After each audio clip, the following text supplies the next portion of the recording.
हमने अपनी last discussion में लॉसी मीडियम्स जो हैं वो लॉसी मीडियम जो है वो कंसिडर किए थे, जिसमें हमने मीडियम को डिफ़ाइन किया कि उसकी परमिटिविटी होगी, उसकी परमेबिलिटी होगी और उसकी कंडक्टिविटी जो है वो हमारे पास होगी। तो जब हम ऐसे मीडियम है जिसमें conductivity is not equal to zero और वो हो और वो ये कंडीशन सेटिस्फाई करें, omega divided by sigma divided by omega epsilon is very very less than to 1, तो हम इसको कहते हैं कि ये हमारे पास ये गुड कंडक्टर है। ये हमने गुड कंडक्टर जो है ना ऐसे मटीरियल्स को जो ये कंडीशन जो है वो सेटिस्फाई करें हम उनके। तो इसमें जो हमारे पास जो सॉल्यूशन है, हमने हेल्महोल्ट्ज़ इक्वेशन जो है उनकी जो फॉर्म आ जाएगी del square E is minus gamma square E is equal to 0। और गैमा जो है वो बेसिकली हमारे पास इसके दो ये कॉम्प्लेक्स क्वांटिटी अल्फ़ा प्लस जे बीटा। अल्फ़ा को हमने कहा था कि ये हमारे पास अटेनुएशन कांस्टेंट है,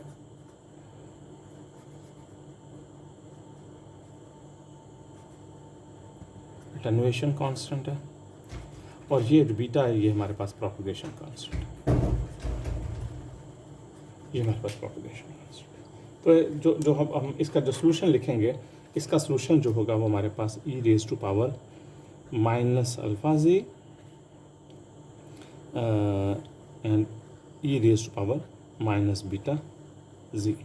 क्योंकि हमने टाइम डिपेंडेंसी जो है वो ये हमारे पास है इसका सोल्यूशन, ठीक है, solution for wave which is propagating in the positive Z direction जो है। टाइम डिपेंडेंसी प्लीज़ वही हमने जो इसमें E raise to power J omega T time dependency जो है वो हमने कंसिडर की है। लेकिन अगर मैं इस कंडीशन को कहूँ कि ये सेटिस्फाई हो रही है, तो जो गैमा है वो हमने अपनी लास्ट डिस्कशन में ड्राइव लिखा था कि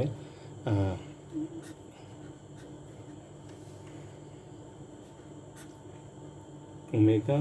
mu is sigma, where mu is the permittivity of the good conductor, permeability of the good conductor। और यहाँ से मैं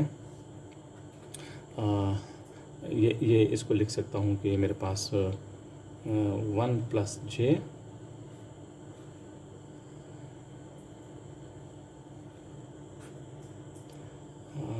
पाई एफ म्यू सिग्मा, इनके अल्फ़ा और बीटा दोनों के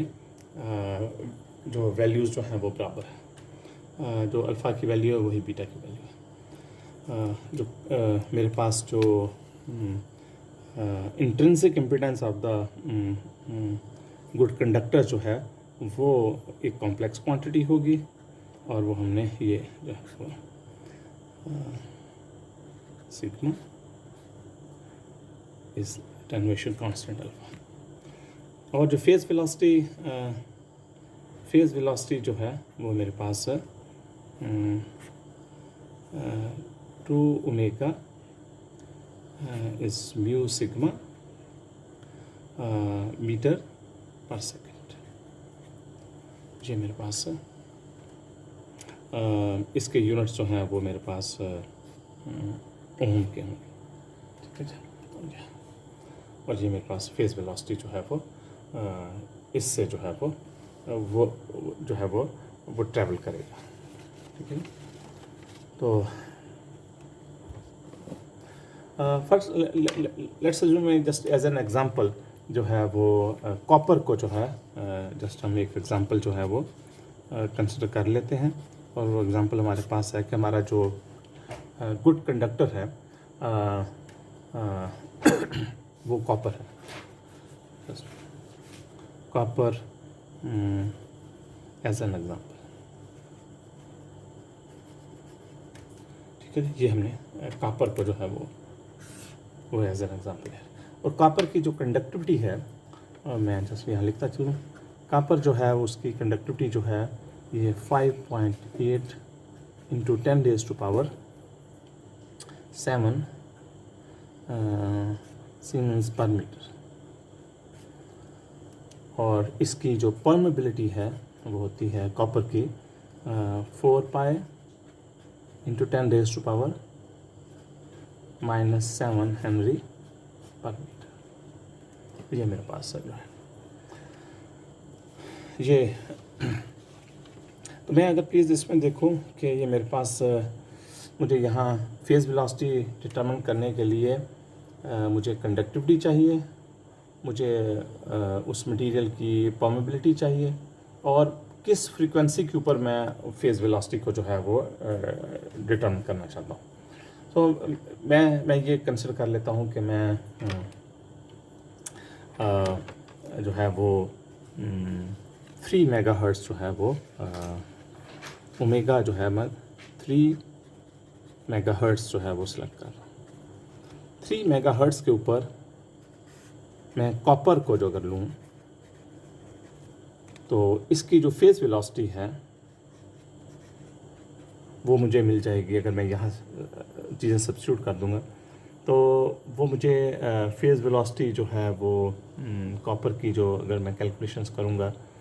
तो मुझे 720 मीटर्स पर सेकंड जो है वो मिल जाएगी। लेकिन अगर इसी वेलोसिटी को मैं फ्री स्पेस में ट्रैवल करवाऊँगा तो मुझे वो फ्री स्पेस के साथ जो है वो स्पीड ऑफ लाइट के साथ जो है वो जो है वो ये ट्रैवल करेंगे। मैं अगर इसकी ये देखूं कि इसकी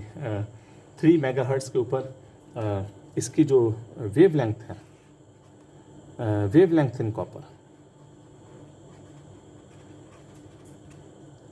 वो मेरे पास जब मैं वेवलेंथ जब मैं कॉपर के अंदर हूँ, ये है फेज़ वेलोसिटी जो इलेक्ट्रोमैग्नेटिक फील्ड जो है एक कॉपर में ट्रैवल करेगा तो वो मेरे पास ये, तो ये मेरे पास 24 मिलीमीटर्स ये मेरे पास जो है वो सामने आ गया। जस्ट प्लीज़ हम यहाँ ये बात एक्सप्लेन करना चाह रहे हैं कि अगर मेरे पास जो इलेक्ट्रोमैग्नेटिक जो फील्ड्स हैं, मैं अगर प्लीज़ ओमेगा जो है वो 3 मेगाहर्ट्ज़ जो है वो ले लूँ, एयर के तौर पर ले लूँ, तो जो मेरे पास वेवलेंथ जो होगी वो तकरीबन 100 मीटर्स इसकी वेवलेंथ होगी इस फ्रीक्वेंसी के करस्पॉन्डिंग एयर में। तो अगर यही जो है वो मैं कॉपर के अंदर इसकी वेवलेंथ देखूं तो इसकी वेवलेंथ जो है वो मेरे पास 0.24 मिलीमीटर। तो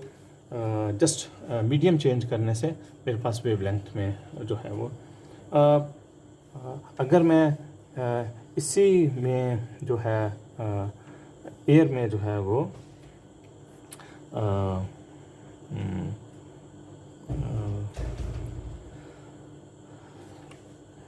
जो है इधर मेरे पास जो फेज़ वेलोसिटी है वो मेरे पास 722 मीटर्स पर सेकंड बन रही है। तो मैं यहाँ से जो है वो फेज़ वेलोसिटी भी डिटरमिन कर सकता हूँ कि मेरे पास फेज़ वेलोसिटी जो है वो क्या होगी। तो F lambda is equal to V, ठीक है। तो मेरे पास ये मुझे पता है कि मेरे पास 3 इंटू 10⁻⁶ ये मेरे पास फ्रीक्वेंसी है और मेरे पास 100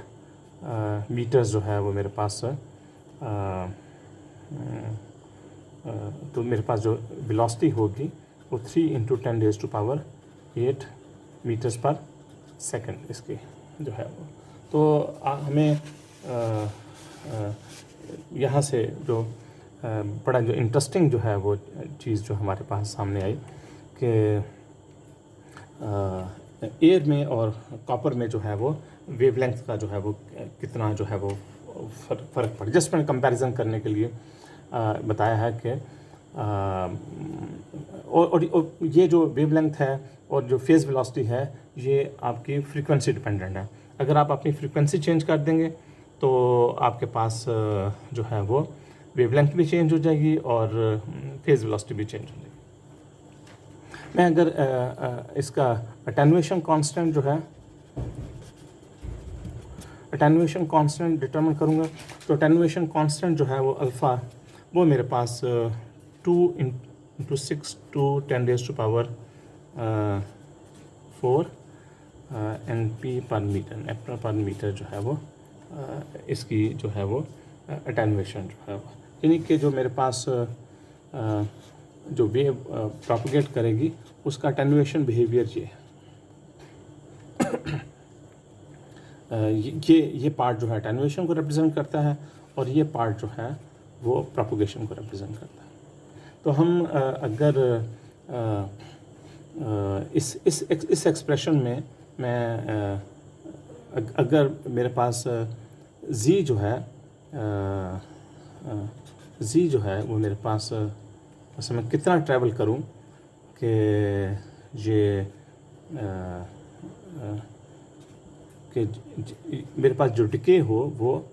इतना जो है वो अपने मैक्सिमम वैल्यू का जो इनिशियल वैल्यू का इतना डिके हो जाए, ठीक है। तो यहाँ मेरे पास जो z होगा कितना डिके करना चाहिए, तो z जो है वो अगर मेरे पास 1/α इतना डिस्टेंस हो जाए और इस डिस्टेंस को मैं डेल्टा से रिप्रेजेंट वो कर लेता हूँ, तो ये डिस्टेंस जो है अगर 1.262 10⁻⁻⁴ मेरे पास मीटर्स जो है वो इतना डिस्टेंस अगर मैं ट्रैवल कर लूँगा in the dielectric in the good conductor, तो मेरी जो